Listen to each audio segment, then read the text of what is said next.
Hey everyone, welcome to another episode of Tide Talks. I'm your host Cameron Lermer, and today I'm joined by our very own Vice President Nemo. Hello. Nemo, you can't see it, but the entire crew off camera is giving you a standing ovation. Now, for anyone who doesn't know Nemo, she has a wide range of experience. She's worked with sharks in Bimini. She works with dolphin bioacoustics. Nemo, could you give people a little bit of background? Tell them what you got going on. Hello. My name is Nemo. That is not my real name. My actual name is Meher, but Nemo is my nickname because I watched Finding Nemo when I was 3 years old. And I became obsessed with that movie, and ever since then I knew that I wanted to be a marine biologist. I come from India. My mom still lives there. I'm an international student. I have wanted to be a marine biologist since I was very, very young, which was kind of difficult growing up in a country where there wasn't, at least when I was growing up, there wasn't that much of a focus on marine biology. It was kind of more of a unorthodox career choice. So there wasn't much opportunity to do any kind of research in high school or anything. But in recent years, I'm finding that there is a growing community of very prominent Indian marine scientists that are studying the indigenous marine life, and they're doing a really good job. Like there's some really amazing groups along the coastline that are doing a lot of like sea turtle rehab work and stuff like that. So I'm very glad to see that this is kind of picking up steam. But yeah, my interest is in marine mammal bioacoustics. And I'm currently applying for my master's degree. Now, Nemo, prior to college, you went to school in the Himalayas. What was it kind of like getting on a journey into the oceans, coming from a place that was landlocked? So, yeah, I grew up in Mumbai, which is a coastal city. And then I went to boarding school. I spent years 9 through 12. So my high school years, I went to boarding school in the foothills of the Himalayan mountains.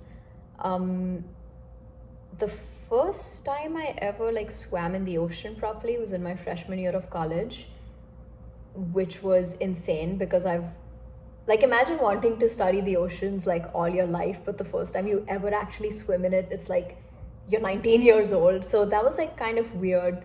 Like I mentioned, there weren't a lot of resources available to do any kind of hands-on research or internships or anything like that. I had the opportunity to, I think, gain a pretty good amount of experience in terms of different things. I was in quite a remote area and all of that stuff.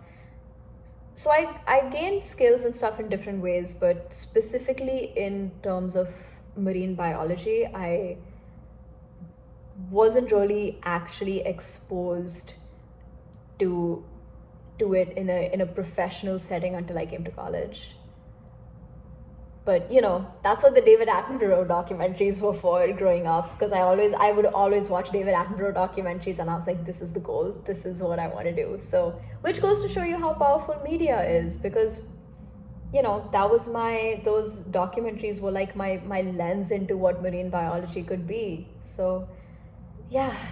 I feel like for every ocean nerd, David Attenborough is a hero. Do you have a favorite David Attenborough work? Blue Planet 1, the OG Blue Planet. Mm-hmm. I grew up on that series. I watched it so much. My mom started learning all of the fish facts that he would talk about and everything. I used to watch it so much. Some of your research has been with sharks. Some of your more recent research has been with marine mammals. What has that been like? It's been amazing. I actually did not care for dolphins all that much. I was always I'm not like other marine biologists. I'm quirky and different. I want to study deep sea animals. But then my first ever, my foot in the door, my first opportunity to do any kind of marine biology research was actually with the Eckerd College Dolphin Project, where, we studied the local bottlenose dolphin populations in Tampa Bay and studied there. We would go out on the boat once a week and take dolphin dorsal fin pictures, because that's essentially how we identify them, because the dorsal fins are made up of cartilage and may get marked up very easily. So we use those marks to identify those dolphins. So we would take that data to add to our database, and we would do population monitoring, behavioral studies, like we would collect acoustic data. And that is when I realized, because being like, oh, I want to be a marine biologist, the ocean is a huge place and there is a lot that happens in the ocean. So working at the Eckerd College Dolphin Project, I was like, this is my niche. Like, I want to study bioacoustics. I want to study like marine mammal vocalizations and communication. And yeah, so that was kind of my foot in the door. I've worked with a couple of other organizations and dolphin project groups that do similar things, and I love it. I think it's an incredible experience, and it's like you get to, I don't know how political I can get on here, but it's like dolphins feel like a very... Open the wounds, let it out. Dolphins, when you think about them, the first thing you're going to think is performance, right? Because they're trained and they're like, oh, the dolphin can jump through the hoop and everything. I think the most amazing feats of intelligence and like behavioral cognition and stuff like that, I think the best examples of that are seen in wild dolphins and the things that they naturally do. And it's so much more fascinating and deep and more interesting than anything we could like teach them to do. Like, for example, the research that I did at the Cedar Key Dolphin Project right after graduation, the dolphins at Cedar Key have a feeding method that is completely unique to just those dolphins. In the whole world, there are no other dolphins that do this. There are different sort of variations of this feeding technique, but this method that's called driver barrier feeding, only the dolphins at Cedar Key do it, where they'll chase fish. They'll sort of like chase fish in shallow water to near the shore. One dolphin will act as a driver, one dolphin will act as a barrier, and they'll chase the fish will jump, and then the driver and the barrier will like catch the fish as they're jumping in midair. And like, there are a lot of different feeding behaviors and stuff, and this is just one example. So it's like, they're just really, really fascinating beyond the whole spectacle of what I think most people think they are. So Nemo, you're on the scene doing this research. How do you connect it to some of your larger goals of environmental awareness and consciousness? The world and the ocean are a very, very big place. There is so much that needs to be done. You can't have a discussion about any kind of conservation, whether it's like oceanic or terrestrial or whatever, without also talking about environmental intersectionality and how there is a very big wealth disparity that contributes to a lot of issues that we have and a lot of the blocks that we face when trying to combat issues of climate change and when we're trying to further any progress in conservation efforts. I would say that my big goals, I mean, honestly, right now I'm just like trying to get my master's degree, and like do those applications feels like a huge mammoth task. But beyond that, I guess my big goals are to, this is going to sound very corny, but I want to make a difference.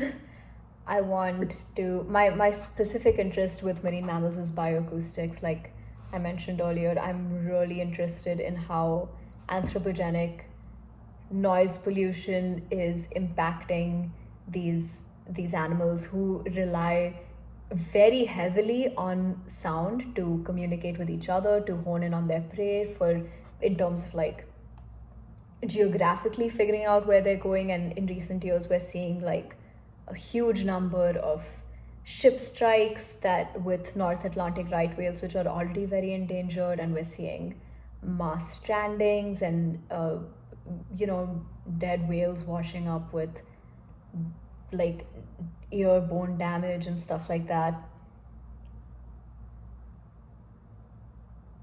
I want to help in some way in making the oceans a bit quieter because I feel like noise pollution is a relatively easier form of pollution to combat, but yet it does so much damage.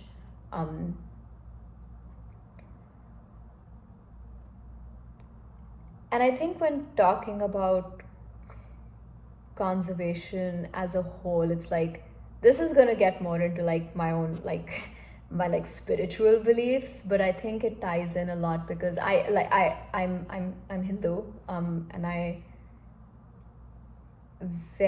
one of the very core beliefs that we hold very, very dear is that like everything is extremely sacred, like everything from trees to rivers to marine life. There's nothing that we consider, there's no concept of like lower life forms or anything. Everything is worthy of our respect. Take sharks for example. Sharks are older than some stars. Like they have been around for hundreds of millions of years. Horseshoe crabs have been around for hundreds of millions of years. It's like every organism is worthy of our respect and protection, and we are the ones that are doing a lot of damage. Some multi-million companies and conglomerates doing more damage, than the regular common man, I will say. But it is I believe, for me personally, it is like my duty to do something about it, because I'm lucky enough to be like existing on this planet with such amazing animals and beings and stuff like that. And it's like, this is what I want to do. I want to do something, even if it's small. I just want to make the habitat that they call home their home again,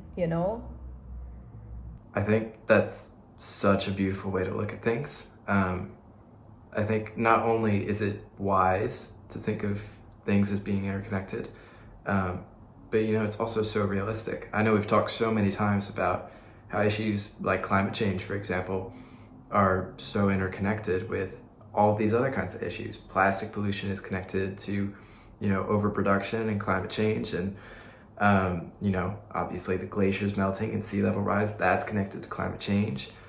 Environmental racism, people being, impacted the most that are contributing to climate change the least.